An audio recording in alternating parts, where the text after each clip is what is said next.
Cześć kochani, ponownie witam Was Janusz Dąbrowski na kanale Barwy Zdrowia. E, Większość z Was, ogromna większość z Was z pewnością wie, czemu ten kanał jest poświęcony. Tym, którzy teraz dopiero po raz pierwszy zetknęli się z moim kanałem, chcę tylko powiedzieć, że kanał jest poświęcony przede wszystkim e, po prostu propagowaniu dobrych postaw prozdrowotnych. Zajmuje się szerokimi aspektami związanymi po prostu z promocją zdrowia, z promocją wszelkich zachowań, które służą naszemu zdrowiu, a więc odżywianie plus suplementacja, terapie polami magnetycznymi, picie czystej wody, optymizm, uprawianie ruchu, wszystko to, co służy zdrowiu. O czym będziemy dzisiaj mówić? Temat, jak widzicie, fale milimetrowe. Na miniaturce było to troszeczkę inaczej, jak komórki rozmawiają, jak nasze komórki rozmawiają ze sobą. I moglibyście zadać pytanie, no ale zaraz, o co tu chodzi? Bo fale milimetrowe to się tak kojarzy z fizyką, nie wiem, może z oceanem i tak dalej.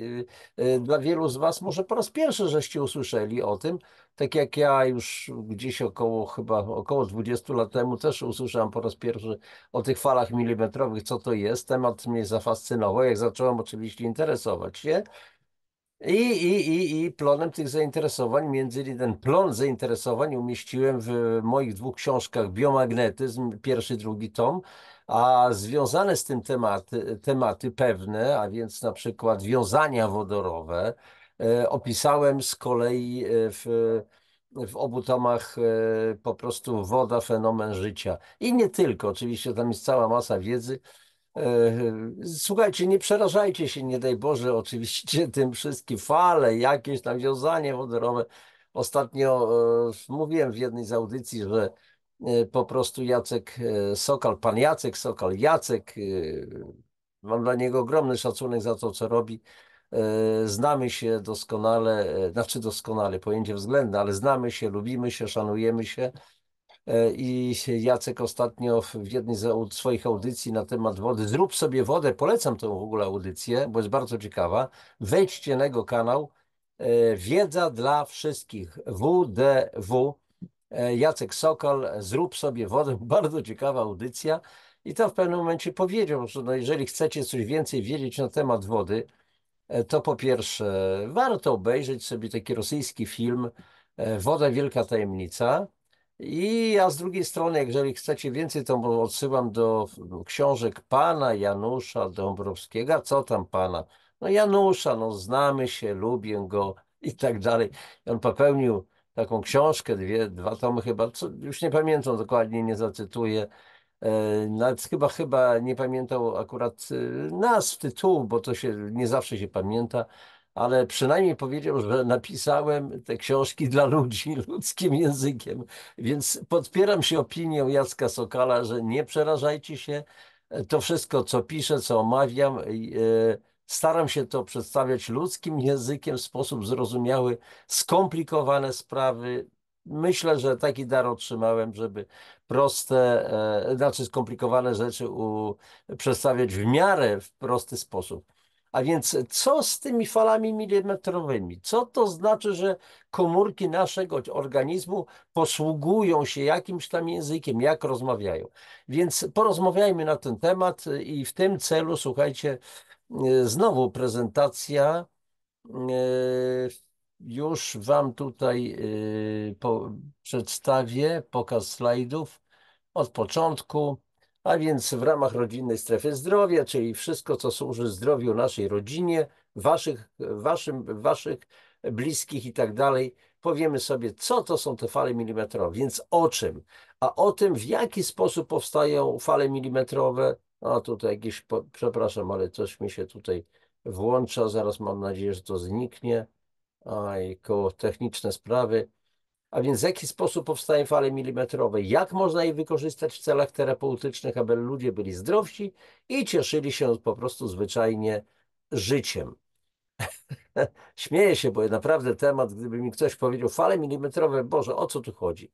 No ale zaraz będziemy po prostu wiedzieli. Przede wszystkim zacznijmy od tego, że jesteśmy arcydziełem aktu stworzenia. Naprawdę. To nie jest przypadek, że powstaliśmy. Pamiętacie taką moją audycję? Wszystko to stworzył przypadek. Oczywiście celowo to powiedziałem, to była taka intelektualna prowokacja, że wszystko to stworzył przypadek. Nic nie zostało stworzone przypadkiem. Jeżeli my mamy nasze samochody, te nasze na komórki, samoloty i tak dalej, to co? To wszystko zostało przypadkiem stworzone? Przecież za tym się kryje jakiś inteligentna intencja, zamysł, projektowanie, technologie i tak dalej. Więc my zostaliśmy stworzeni przypadkiem, no bzdura na kółkach. Więc nasz organizm jest zbudowany z około, ocenia się 70 do 100 bilionów komórek, czyli zobaczcie, ile tutaj siódemka, ile tych zera, więc 70 razy 10 do potęgi 12, czyli 100 razy do potęgi razy 10 do potęgi 12. Co prawda jeden z moich znajomych lekarzy, doktor nauk medycznych, pan Mirosław Mastej, dogrzewał się gdzieś w jakichś materiałach, w jakichś pracach, że najprawdopodobniej ciało przeciętnego człowieka składa się z około 32 bilionów komórek. I teraz jeszcze taka uwaga, że jeżeli będziecie korzystać z książek amerykańskich autorów, no trzeba to rozkminić, i są tłumaczenia oczywiście na polski, to mogą te się liczby powtórzyć 70 do 100 trylionów, ale w Stanach są troszeczkę inne liczebniki, różniące się. Więc oczywiście to są rzędy wielkości, tak prawdę mówiąc. I tutaj od razu trzeba powiedzieć, że jesteśmy tak zdrowi, jak zdrowa jest nasza pojedyncza komórka. A zdrowie komórki zależy po prostu od jej sprawności. I tutaj mamy do czynienia z tak zwaną holistyczną koncepcją człowieka, któregoś razu już o tym mówiłem, że człowiek jest otwartym systemem energetycznym uzależnionym od systemu globalnego, czyli wszystko na nas działa. Wszystko. Smog elektromagnetyczny, woda, niezależnie od tego, czy jest czysta, czy jest brudna i tak dalej, czysta woda działa prawidłowo, dobrze, pozytywnie, woda brudna działa negatywnie i tak dalej, i tak dalej. A więc w takim razie każdy żywy organizm jest systemem energetycznym, w dodatku samoregulującym się. No tutaj kilka dni temu po prostu niechcący skaleczyłem się szkłem od butelki. Już mi się zabliźnia, już tutaj po prostu następuje regeneracja, powiedzmy, zalepianie się i tak dalej. A więc zobaczcie, no samoreguluje się, mamy zdolność do samouzdrawiania.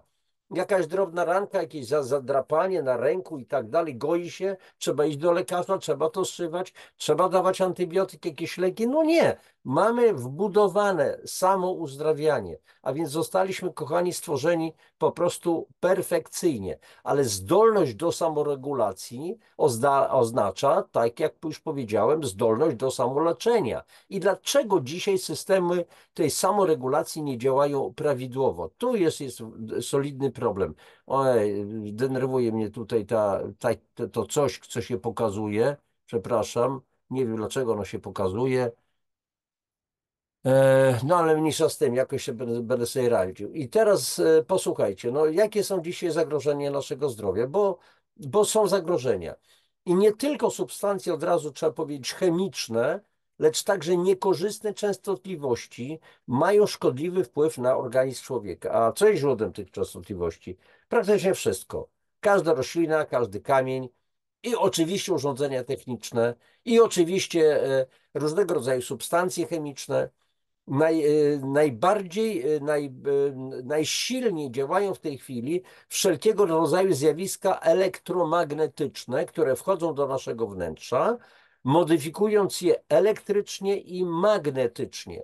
I kiedy zaczęliśmy jako ludzkość zmieniać warunki swojego środowiska, to zmienił się, słuchajcie, jednocześnie nasz własny profil elektronowy. Generalnie ta technika oparta o elektromagnetyzm, a więc silniki elektryczne, prądnice i tak dalej, no błogosławieństwo. W każdym samochodzie jest prądnica, w każdej alternator, w każdej pralce jest silnik i tak dalej, i tak dalej. Więc bez tego życia sobie nie wyobrażamy. To zaczęło się gdzieś mniej więcej około 80-100 lat temu, te pierwsze wynalazki i tak dalej, ale dzisiaj mamy zatrzęsienie tego i nastąpiło w związku z tym niebywałe zanieczyszczenie chemiczne, akustyczne, ale zwłaszcza elektromagnetyczne Ziemi, naszego środowiska, i to skutkuje wzrostem, potężnym wzrostem ilości chorób cywilizacyjnych. I tutaj mamy, kochani, do czynienia, bo jeżeli żyjemy w takim środowisku zanieczyszczonym, również tym zanieczyszczeniem elektromagnetycznym, to warto powiedzieć o bioelektronicznej koncepcji istnienia człowieka. Już w kilku audycjach o tym mówiłem. Otóż człowiek jest istotą elektromagnetyczną, a w zasadzie pójdźmy dalej, bioelektroniczną. A dlaczego? Elektryczną, ponieważ jesteśmy ogromnym zbiorem ładunków elektrycznych pochodzących ze zbioru ogromnej ilości atomów. Bo jest sprawa taka, prosta. Jeżeli jesteśmy zbudowani z różnych substancji chemicznych, a więc jesteśmy chemiczni, to te substancje zbudowane są ze związków chemicznych, związki chemiczne z wielu pierwiastków, pierwiastki z atomów, atomy z jąder atomowych, które są między nimi protony i oczywiście krążące wokół niego, wokół tego jądra elektrony. A więc jesteśmy istotami elektromagnetycznymi, zbudowanymi z ładunków elektrycznych. Ale z drugiej strony jesteśmy też istotami magnetycznymi, ponieważ wszystkie procesy biologiczne są regulowane przez pole magnetyczne i sterowane, masa procesów jest sterowanych polami magnetycznymi. A więc w związku z tym, jak powiadał ksiądz profesor Włodzimierz Sedlak, obok rzeczywistości biochemicznej istnieje druga, bioelektroniczna. I taki właśnie elektroniczny model, bioelektroniczny model układów biologicznych stworzył właśnie profesor, doktor habilitowany Włodzimierz Sedlak już w 1967 roku. Był to, bo już dzisiaj profesor niestety nie żyje, jest to niesamowita w ogóle postać, ale to zostawmy na razie ten temat. Po prostu jednak świat elektronów, fotonów, kwantów zakłada istnienie ich świadomości. To nam często, kochani, do naszej świadomości nie dociera, że kwanty, że fotony, fonony i tak dalej posiadają własną świadomość, jakieś tam cząstki własną świadomość. No przecież to wydaje się kompletną bzdurą. I następuje w związku z tym przekaz informacji drogą energetyczną. Ale tutaj od razu prośba dla tych, takich ludzi mało jest oczywiście, to jest jakiś marginalia, ale czasami ktoś się tam doczepia, tak jak ostatnio pewna pani napisała, żebym nie gadał farmazonów i tak dalej, i tak dalej. No, traktuję takich ludzi jako po prostu źle wychowanych, zwyczajnie, więc umiem postąpić. Mam tylko taką prośbę, żeby te osoby, które mają inne zdanie, nie mają odpowiedniej wiedzy, a nikt z nas nie musi mieć odpowiedniej wiedzy, każdy z nas jest pewnym człowiekiem, ignorantem w wielu dziedzinach. Ja też jestem ignorantem w wielu dziedzinach. Nie umiem naprawiać skrzyni automatycznej na przykład do samochodów, nie umiem naprawić komputera i wielu innych rzeczy nie umiem. To nie jest żaden wstyd, są specjaliści od tego.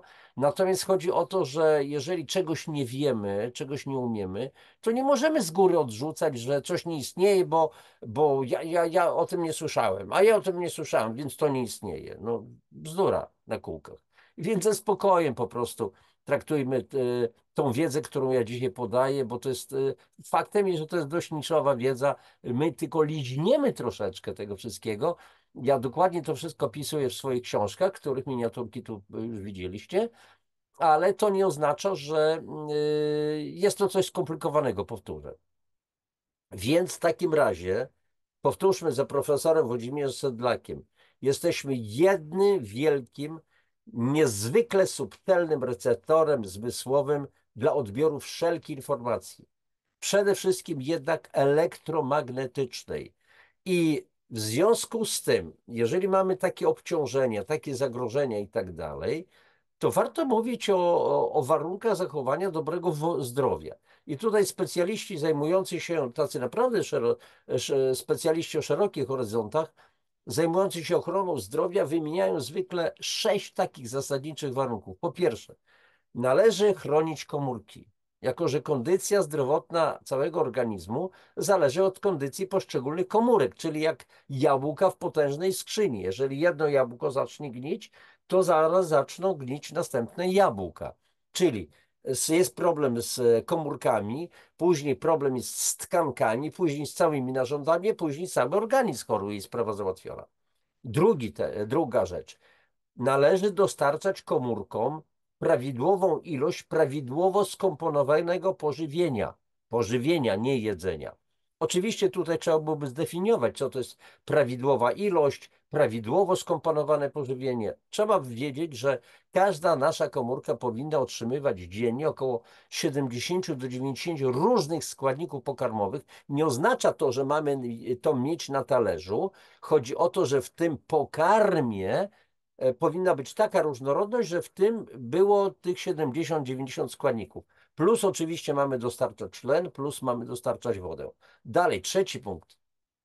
Należy zadbać o systematyczne wzmacnianie systemu immunologicznego, czyli odpornościowego, jako podstawy i gwarancji doskonałej kondycji aż do późnych lat.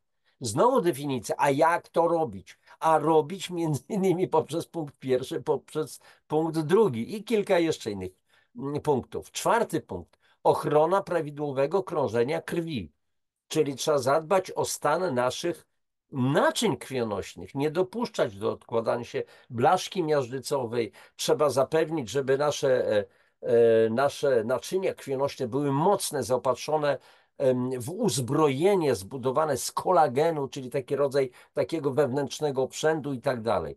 Dalej, trzeba zapewnić ochronę prawidłowego poziomu energii organizmu, a więc tutaj chodzi o odpoczynek, odżywianie, o ruch i tak dalej, i tak dalej.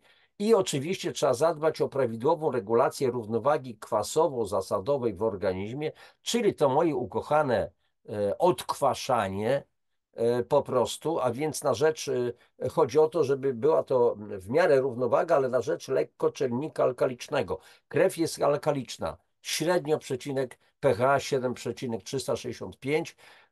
Oczywiście różne segmenty, nazwijmy to, naszego ciała czasami mają różne te po prostu pH. Natomiast generalnie chodzi o to, żeby tkanki naszego ciała były alkaliczne, a więc na poziomie, żeby to się utrzymywały te pH płynów interstytium, czyli płynów, w których pływają nasze komórki, na poziomie 7,7,4. To już wiecie doskonale z pewnych innych moich audycji. I tutaj od razu trzeba powiedzieć, że istnieją po prostu granice skuteczności leków. Dlatego najlepszą drogą utrzymania zdrowia jest po prostu zapobieganie chorobom. Chodzi o to, żeby nie dopuszczać do choroby, a nie ją leczyć. I tu trzeba powiedzieć, że jedną z przyczyn znaczy podstawową przyczyną tych chorób to są blokady energetyczne w organizmie. Coś się dzieje, coś się zablokowało, jest jakiś zastój i te blokady mogą być wywołane w organizmie poprzez nieprawidłową dietę, czyli nieprawidłowe odżywianie, przez infekcje, przez silne stresy, przez smog elektromagnetyczny, przez zatrucia różnego rodzaju, przez brudne powietrze, przez brudną wodę, którą pijemy i tak dalej. Więc przyczyn może być mnóstwo. I czynniki te rozregulowują również układ elektromagnetyczny organizmu. Dlatego, że te wszystkie czynniki, nieprawidłowa dieta to jest chemia przecież. A w tej chemii są elektrony. Więc jeżeli niewłaściwie coś dodajemy do organizmu, to mamy problem. I jeżeli już dochodzi do rozregulowania organizmu, to skutkuje to przenoszeniem fałszywej informacji bioelektromagnetycznej wpływającej na funkcję komórek. Zaraz jeszcze będziemy o tym mówić. A więc w takim razie po prostu te wszystkie blokady, wszystkie te fałszywa informacja jest takim fizjologicznym wirusem elektromagnetycznym zakłócającym pracę i sprawność komórek. I ten elektromagnetyczny wirus, nazwijmy w to cudzysłowie, że to jest wirus, może zostać usunięty z organizmu elektronicznie. A współczesna elektronika już jest w stanie ustalić prawidłowe dla naszego organizmu promieniowanie elektromagnetyczne, rozpoznać błędy bioinformacyjne i usunąć je dzięki poprawnej fali elektromagnetycznej. Przykładem są oczywiście aparaty do biorezonansu, które odsądzane są od czci wiary, rzecz jasna, przez niektórych, którzy nie mają zielonego pojęcia, po prostu no, nie mają pojęcia o fizyce, a raczej o biofizyce. Z drugiej strony, żebyśmy się dobrze rozumieli, nie chodzi o to, że wy również możecie w tej chwili nie mieć zielonego pojęcia o tej całej biofizyce, o biorezonansie, czym jest i tak dalej, tylko powtórzę to, co wcześniej powiedziałem. Jeżeli coś istnieje, coś zostało skonstruowane, ale ja nie wiem, jak to działa, to nie odrzucajmy tego a priori z góry, że to nie działa, to jest bzdura i tak dalej. Człowieku, naucz się, poczytaj, dowiedz się, a nie od razu z góry mówisz, nie, nie, to jest bzdura i tak dalej. Po prostu nie znoszę takich ludzi, którzy od razu odrzucają coś z góry, nie mając zielonego pojęcia, o czym po prostu jest mowa. I teraz przywracanie zdrowia może jawić się w związku z tym jako działanie takich dwóch czynników. Po pierwsze, należy skasować magnetyczną informację o chorobie, wibrację choroby, czyli informację nieprawidłową, i nagrać nową prawidłową informację, czyli magnetyczne ukierunkowanie krwi na przykład, prawidłowo spolaryzować komórki, a więc chodzi, słuchajcie, bo na naszej komórce, każda nasza komórka dysponuje, trzeba tutaj wtłoczyć pojęcie tak zwanej elektrostazy, czyli dysponuje napięciem rzędu 70-90 mV, czyli ta komórka wygląda jak zdrowa komórka, jak dobrze napompowana piłka mocno, i od tej komórki, jeżeli ona jest dobrze napompowana, to wszystkie strzały się będą po prostu odbijać. Ona będzie odporna. Żadne zagrożenia do niej nie dotrą. Tym bardziej, że ona powinna być, ta komóreczka, otoczona również takim pancerzem z odpowiednio ustrukturyzowanej wody. Natomiast jeżeli komórka z różnych przyczyn traci to napięcie na błonie, a więc spada to napięcie o ileś tam milivoltów, to ona się robi sflaczała, tak jak piłka, z której usunięto po prostu powietrze. Jeżeli mięśnie są twarde, nabite na przykład, no to żaden problem, uderzenia nie wchodzą we mnie, bo wszystko jest napięte, twarde i tak dalej. Jeżeli mam słabe mięśnie brzucha, to każdy cios wchodzi na brzuch i sprawa załatwiona. I wtedy jest problem. A więc w takim razie prawidłowa polaryzacja komórek, właściwy stan napięcia na ich powierzchni i tak dalej, i tak dalej. Tego typu rzeczy po prostu można zrobić. Więc usunięcie blokad, tych wszystkich blokad, oznacza wzrost mocy układu odpornościowego, a to sprzyja regulacji procesów leczenia w postaci samoodnawiania się organizmu. Słuchajcie, przez ten proces śmierci, zmartwychwstania w naszym organizmie cały czas zachodzi. To nie ma tak, że nasze komórki żyją już 70 na przykład lat, jak w moim przypadku. Nie. Jedne komórki umierają, rodzą się następnie i trwa cały czas po prostu wymiana. Proces, mówię, śmierci i zmartwychwstania. I tutaj popatrzcie, taki przykładowy schemat terapii. Pojawia się wirus w organizmie. Jeżeli weźmiemy pod uwagę biochemiczny model organizmu, to co mamy zrobić, jeżeli wirus się pojawił, bakteria się pojawiła, jesteśmy zainfekowani? No to się pojawia zagrożenie w postaci antygenu, czyli obcego białka. Bo ten wirus, ta bakteria to są też zbudowane przez białek, a więc obce białko. Więc od razu organizm rozpoznaje, tam są systemy, mówi zaraz, zaraz, jakiś obcy, a więc następuje natychmiastowa reakcja organizmu. W jaki sposób? Trzeba zniszczyć tego wirusa. W jaki sposób? Znowu, a więc podwyższyć temperaturę, czyli następuje miejscowe zapalenie tkankowe, bo już organizm zlokalizował tego wirusa czy bakterię, w tym miejscu to jest. I następuje produkcja przeciwciał niszczących też wirus, bo samo podniesienie temperatury to jeszcze jest mało. Natomiast może być drugie rozwiązanie, a więc bioelektroniczny model organizmu. I w tym momencie, jeżeli mamy ten wirus, tą infekcję wirusową, bakteryjną i tak dalej, to każdy z tych wirusów, każda bakteria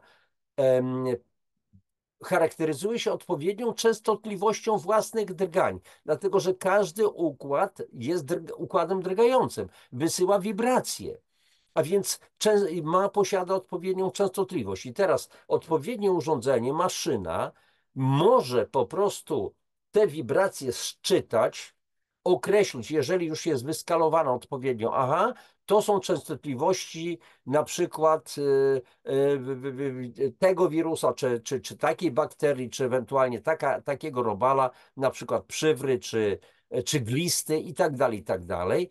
I teraz w związku z tym, jeżeli wiemy, że to jest negatywna ta wibracja, to urządzenie, odpowiednio wyskalowane, odpowiednio przystosowane, może podać do organizmu częstotliwość prawidłową, czyli przypomnieć, jaka jest częstotliwość zdrowia. A przy okazji może dla wirusa, dla bakterii, dla tego robala podać częstotliwość niszczącą akurat to żyjątko, nazwijmy to tak. I tutaj, czyli chodzi o zmianę częstotliwości własnej organizmu ze zdrowej na chorą pod wpływem zagrożenia, to jest pierwszy etap, a później chodzi o wykasowanie wibracji choroby i podanie organizmowi wibracji zdrowia, częstotliwości zdrowia.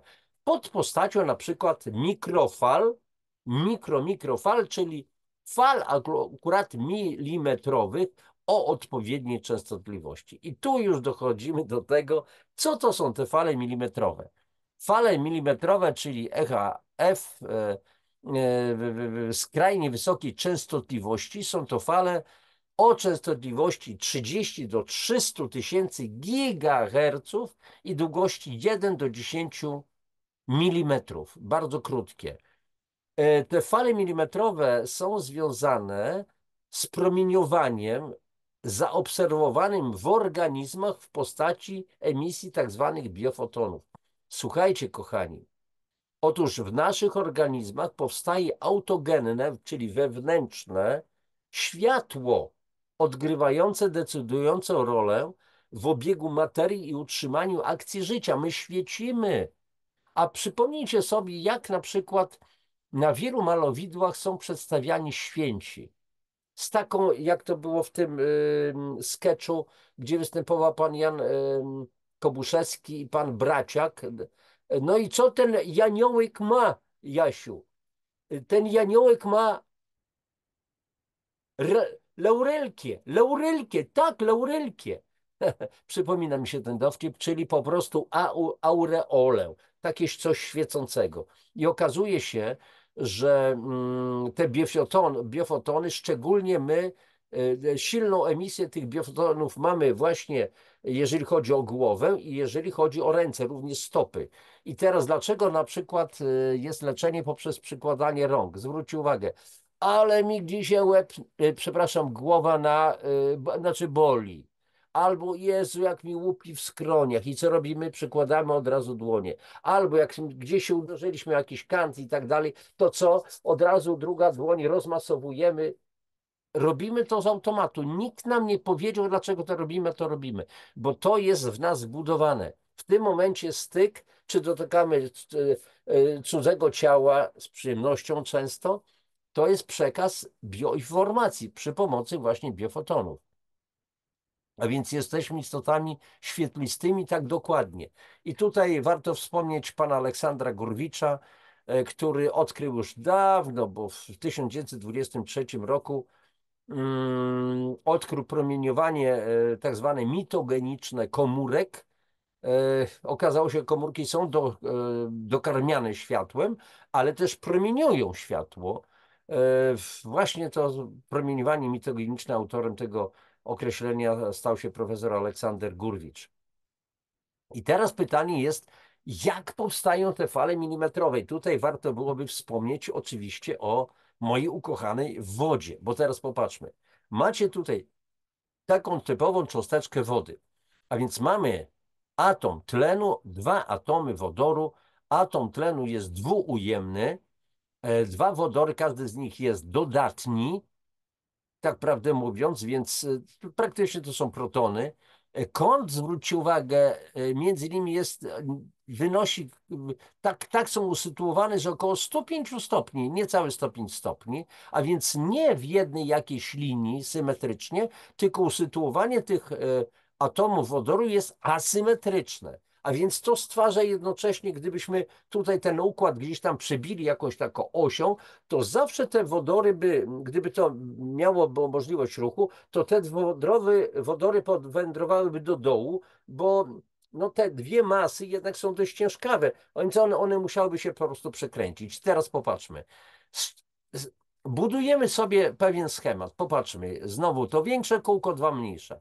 Co to przypomina? Przypomina to na pewno łeb myszki Miki, takiego jakby niedźwiadka. I teraz popatrzcie, jeżeli tutaj mamy dwa dodatnie wodory i dwuujemny tlen, to teraz w całości tworzy się jakby jedna taka wspólna cząsteczka, dipol, cząsteczka spolaryzowana. Polus na ruskim językie, czyli po rosyjsku to jest biegun, ale pol, no, po angielsku to też jest biegun. A więc zobaczcie, dwubiegunowy, biegun dodatni, biegun ujemny.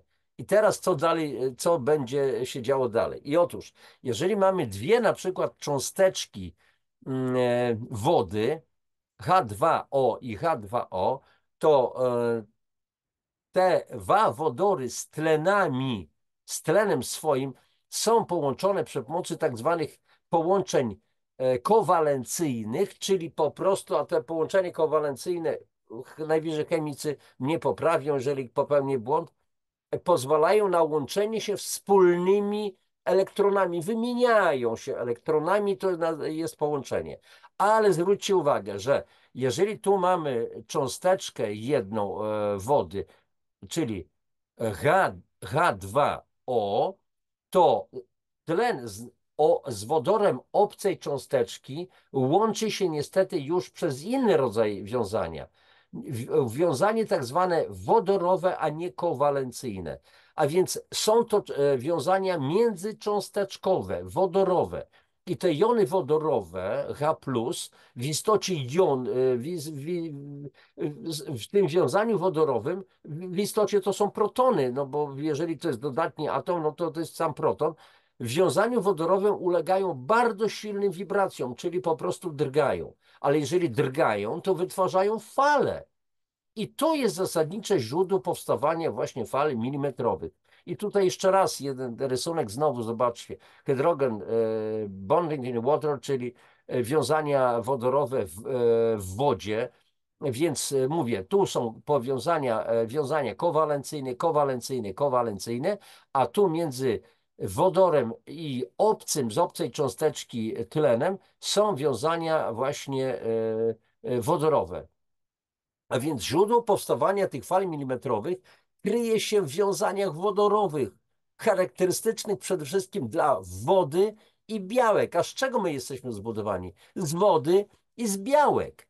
Więc i ta siła międzycząsteczkowa, czyli te wiązania wodorowe, występuje w niektórych z najważniejszych cząsteczek niezbędnych do życia. Powtórzę, takie jak woda i też DNA, nasze DNA. Jak więc widzicie, ta wiedza, którą ja w tej chwili podaję, w takim olbrzymim skrócie, no przecież ja też nie jestem specjalistą żadnym, staram się przybliżyć akurat tą wiedzę, żeby ona była po prostu bardzo sprawna, więc mam nadzieję, że to się daje się zrozumieć, ale o co mi chodzi? Nie chodzi mi o to, żebyście zrozumieli to do końca, żebyście umieli to wytłumaczyć komuś, znajomemu, popisać się. Tu chodzi o zupełnie coś innego. Tu trzeba zrozumieć, jak jesteśmy fantastycznie zaprojektowani i zbudowani. Po prostu zachwyćcie się sami sobą. Kim jesteście? Jakie są cudowne te wasze ciała? Jak one niesamowicie funkcjonują. I trzeba naprawdę fachowca, żeby coś zepsuć. Chyba że e, trzeba czasu i naprawdę dużo złej woli, żeby zacząć to wszystko psuć. Przecież to jest perfekcja. To jest coś fantastycznego. I teraz popatrzcie. Mamy tutaj na ilustracji podwójną helisę DNA. Podobno, tak prawdę mówiąc, kiedyś to mieliśmy aż 12 takich helis, chociaż niektórzy mówią bzdura. No nie, tak to nie, ale to tak wrzucam. I teraz popatrzcie. DNA jest niezbędnym elementem budulcowym życia. I kluczową rolą DNA, czyli tego kwasu dezoksyrybonukleinowego, jest umieszczenie zasad, czyli adeniny, tyminy, guaniny, cytozyny i tak dalej, czyli kodu komórkowego właśnie w tej podwójnej helisie. Te zasady, które wymieniałem, muszą być ukryte w tej helisie, aby chronić je i zapobiec uszkodzeniom. Ale jednocześnie, chodzi o to, żeby jednocześnie, żeby gdyby wystąpiła taka potrzeba, ten kod musi zostać odczytany przez odpowiednie mechanizmy. I tutaj te dwie funkcje jest trudno pogodzić ze sobą. Jednocześnie głęboko ukryć, a z drugiej strony, żeby ten kod był czytelny, czyli był widoczny. I tutaj chodzi o to, że jest to możliwe dzięki wiązaniom wodorowym, które są wystarczająco mocne, aby utrzymać te zasady. Przed chwileczką te nazwy wymieniłem, a zresztą jesteście w stanie je odczytać. Adenina, guanina, przepraszam, cytozyna i tak dalej. Więc te wiązania wodorowe są wystarczająco mocne, aby utrzymać zasady blisko siebie i je chronić w helisie, ale na tyle jednocześnie słabe, aby pokonać tą siłę tych wiązań, żeby udostępnić wtedy, kiedy potrzeba, dostęp do tych zasad. A więc znowu mamy do czynienia no, z boskim dosłownie wiązaniem wodorowym. I w przypadku już samego DNA, w którym są chromosomy, więc źródłem fal milimetrowych jest DNA komórki, a konkretnie telomery chromosomów. Telomery są to tak zwane takie stożkowe końce, stożkowe zakończenia na chromosomach. Akurat tutaj mamy chromosom tak zwany X i te telomery mogą się wiele razy po prostu dzielić, ale jak dzielić to się skracają i jeżeli już się skrócą odpowiednią ilość razy, to niestety dochodzi do śmierci człowieka i tu chodzi o to, żeby te telomery w miarę możliwości wydłużać. Myślę, że nagramy któregoś razu sobie audycję, żeby i o tym sobie opowiedzieć, jak można wydłużyć sobie telomery. I tutaj zacytuję profesora Mariana Wnuka, niesamowity polski naukowiec. Przypuszcza się, że DNA w jądrach komórkowych można uważać za biologiczny laser małej mocy, którego spójne światło byłoby nośnikiem bioinformacji. DNA byłoby szerokopasmowym emiterem promieniowania, nie tylko w zakresie widzialnym widma, czyli tego, co możemy widzieć, i sygnały te, zarówno DNA danej komórki, jak i DNA komórek sąsiednich, mogłyby sterować transkrypcją i replikacją własnego DNA. Słuchajcie, zostawmy w tej chwili tą transkrypcję i replikację. Ja nie będę teraz tłumaczył, co to jest, bo to nie ma sensu, ale słowa naukowca. DNA jest szerokopasmowym emiterem promieniowania. My świecimy. No, ale dlaczego nie widzimy? Bo są pewne pasma niewidoczne, niewidzialne dla naszych oczu. I tu jeszcze jeden cytat z profesora Mariana Wnuka. Wiązania wodorowe w DNA i białku można uważać za centra emisji promieniowania elektromagnetycznego w zakresie od fal milimetrowych do dalekiej podczerwieni. Podczerwieni również nie widzimy, ale ją czujemy, bo podczerwień to jest ciepło. A więc jeżeli czujemy ciepło, to jakieś ciało po prostu promieniuje po prostu tym ciepłem. I teraz od tego wiązania wodorowego zależy między innymi trwałość struktur białkowych. Łączy ono również ze sobą cząsteczki DNA, to wiązanie wodorowe. Ono jest naprawdę w miarę silne, tak prawdę mówiąc. I teraz zastanówmy się, słuchajcie, kochani, jakie jest znaczenie fali milimetrowych, bo ja cały czas to tłumaczę i tak dalej, ale możecie zadać pytanie, dobrze, ale do czego one nam służą, po co? Otóż fale milimetrowe, kochani, są falami życia. Włączają i wyłączają, w cudzysłowie oczywiście, procesy wewnątrzkomórkowe. Są również odpowiedzialne za przekaz informacji między komórkami. Ta komunikacja zachodzi przez błony komórkowe przy właśnie użyciu fal milimetrowych, czyli komórki rozmawiają ze sobą przy pomocy fal milimetrowych. To jest ich język. Trzeba to naprawdę pojąć, bo zaraz dojdziemy do bardzo ciekawej rzeczy. A więc fale milimetrowe, powtórzę, są językiem, który jest używany przez nasze komórki do komunikowania się między sobą. i komórki są aktywne i wysyłają fale elektromagnetyczne określonej częstotliwości w postaci biofotonów, czyli świecenia. Mówię, dłonie to są źródła biofotonów, bardzo silne. Głowa, stopy. Wielu masażystów masuje swoich pacjentów, klientów również stopami. Ja kiedyś też no, brałem takie zabiegi od pana, który między innymi masował bosymi stopami. I teraz dalej, jak mówiliśmy o tych biofotonach, to promieniowanie biofotonowe o długościach tak zwanych mikrofal milimetrowych, bo to są mikrofale, bardzo krótkie fale, przenosi informacje do wnętrza komórek i między nimi. I to promieniowanie nie jest produktem reakcji zachodzących w komórkach, lecz inicjatorem tych wszystkich reakcji. Czyli najpierw musi być podane światło i to światło w komórkach coś inicjuje. I tutaj już na czarno to celowo napisałem, zakłócenie tej komunikacji to zakłócenie pracy komórek, a w skrajnym efekcie zakłócenie funkcji całego organizmu. Jak uważacie, co może powodować zakłócenia tej komunikacji, tych fal milimetrowych? My rozmawiamy, ja teraz rozmawiam z wami określonym językiem po polsku i nagle słychać trzaski, zakłócenia i tak dalej. Nic nie słyszycie. Widzicie być może tylko moje usta. O dzisiaj mój znajomy pan Andrzej Wiedoruk, którego już żeście poznali, powiedział, że ostatnia moja audycja o lekarce, która mówiła, że można wodą popijać w każdy posiłek. Mówi, Janusz, były takie coś, że było widać, że ty mówisz, ale nie było słychać głosu. Przełączałem się na inne audycje, było normalnie na YouTubie, a u ciebie to nic nie szło. Mówię, nie wiem, Andrzeju, sprawdzam każdą audycję zawsze przed emisją, po prostu jak to w ogóle działa, było wszystko w porządku. Nie wiem, czy to wynikało jedynie z jakichś problemów z jego komputerem, być może nie, być może są również blokady, bo ja słyszałem o czymś takim, że jak pewne audycje nie za bardzo się podobają, to są takie krasnoludki małe, które po prostu przeszkadzają. A ostatnio już z YouTube'a dostałem też ostrzeżenie. Jedna z moich audycji została usunięta. E, Akurat audycja, czytałem fragment mojej książki na temat nowotworów. No i tam się pewne rzeczy nie spodobały cenzorom. No ale mniejsza z tym. No a teraz wracamy do tej zakłóceń komunikacji. Wiecie, o co chodzi? Nie będę głośno mówił. Domyślacie się, jest tak zwana technologia, ją nazywam 5 Grześków, która pracuje na falach milimetrowych.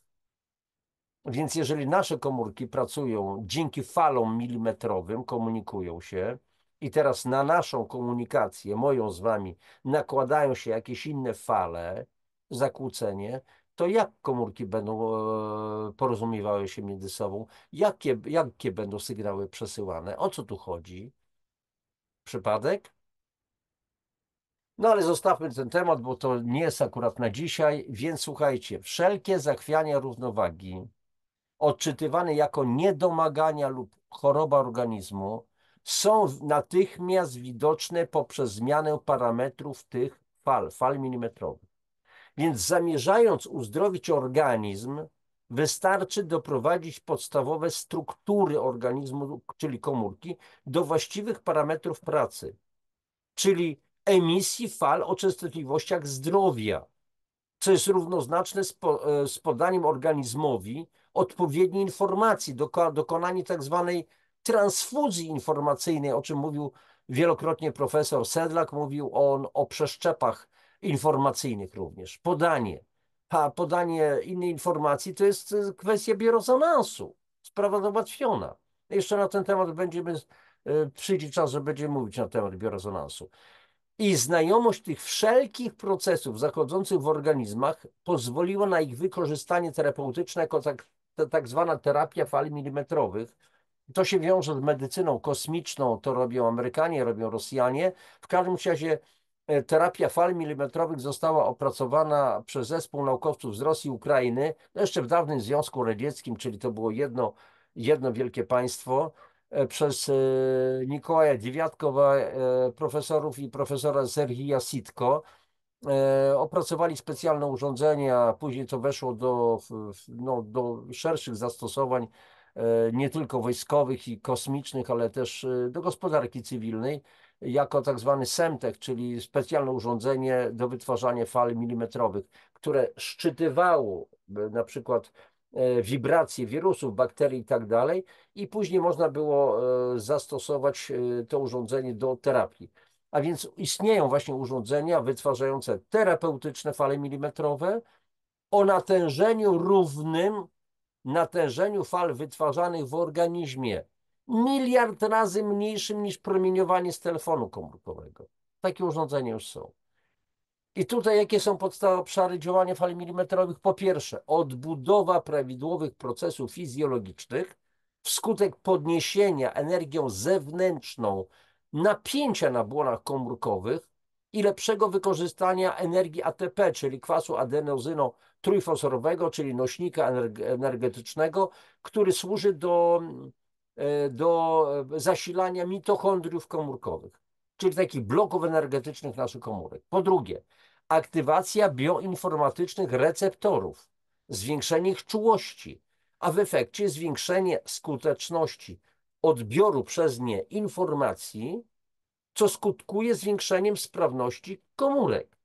I trzecia sprawa, poprawa komunikacji wewnątrz i międzykomórkowej. No słuchajcie, jeżeli mamy zespół ludzki, w pracy mamy ludzi i oni nie są w stanie się porozumiewać, po prostu nie, jeden mówi coś, ale drugi tego kompletnie nie rozumie, mówią po polsku, ale kompletnie nie mogą.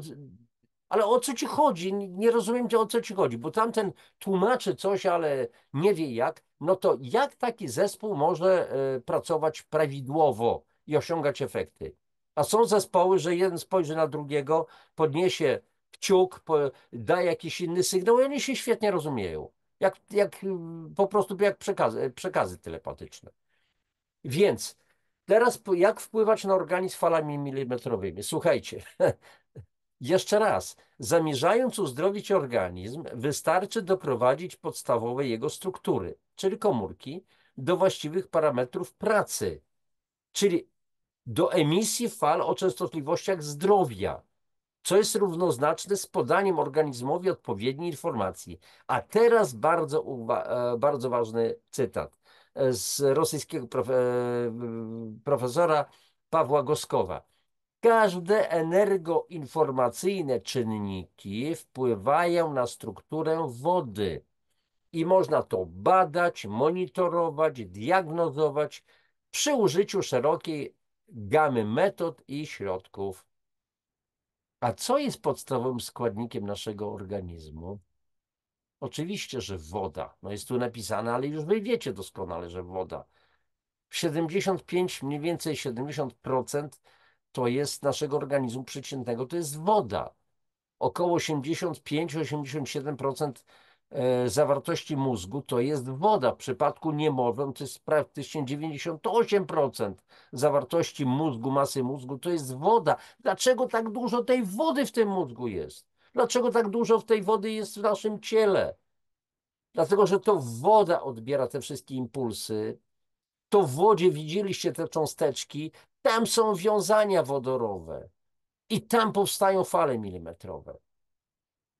A więc, jeżeli podstawowym składnikiem organizmu jest woda, to wpływając na nią, wpływamy na stan organizmu już na poziomie komórkowym. I znowu pytanie, dlaczego? Ponieważ, tu znowu cytat z rosyjskiego profesora Wiktora Dmitrijewiecza Płykina. Rosjanie w ogóle bardzo dużo badań wody robili i robią i tak dalej. Dlatego się posługuje tutaj ich opracowaniami. Więc dlaczego wpływając na wodę, wpływamy na stan organizmu? Ponieważ kolejne badania wykazały, że woda jest informacyjną podstawą życia biologicznego we wszechświecie. Nie na Ziemi, to nie przejęzyczenie, a właśnie we wszechświecie. Wszędzie jest woda. Wszędzie jest woda, w całym wszechświecie. Tak prawdę mówiąc. Kochani, to byłoby na tyle takiego przybliżenia. Liznęliśmy tylko ten materiał. Powiem tylko tyle już na koniec, że to było trudne i I tak prawdę mówiąc, mam pełny podziw dla was, że wytrwaliście. Mowa o tych, którzy wysłali do końca tej audycji, że myślę, że także to zrozumiecie, bo nie chodzi, jeszcze raz powtarzam, żeby mieć tą wiedzę, powtarzać, wiedzieć, co to są wiązania kowalencyjne, wodorowe, wytłumaczyć, narysować te schematy. Nie. Tu trzeba poczuć, kim my jesteśmy. Jak zostaliśmy perfekcyjnie zaprojektowani. Co za technologia nas stworzyła. W dodatku mamy uczucia, możemy kochać, możemy cieszyć się, możemy się śmiać, możemy życzyć jeden drugiemu wszystkiego najlepszego, ale możemy też postępować nieco inaczej, więc pytanie, jaką drogę wybieracie? Jaką drogę każdy z nas może wybrać? Kochani, na zakończenie prośba, jeżeli audycja okazała się Wam strawna, jeżeli uznajecie ją za przydatną, za zrozumiałą, jeżeli mówicie, że jest OK, no to dajcie OK. Zasubskrybujcie ci, którzy jeszcze nie zasubskrybowali, podajcie te informacje dalej. I oczywiście, jeżeli będziecie chcieli, to zajrzyjcie na moją stronę internetową www.januszdabrowski.pl. Tam są książki, zresztą pod spodem w opisie tego filmu podaję gotowe linki do wszystkich tych, ile tutaj, 8 książek podam wam, a więc część informacji na temat fal milimetrowych to jest biomagnetyzm, to jest magnetostymulacja, magnetorelaksacja, wiązania wodorowe, to jest woda, fenomen życia i tak dalej, i tak dalej. Wszystko na ten temat. Cóż, zatrzymuję już udostępnienie. To będzie tyle na dzisiaj. Nawet nie wiem, jak długo to trwało. Myślę, że to już długo wytrzymaliście. Życzę Wam wszystkiego dobrego. Trzymajcie się do następnego spotkania. Papatki.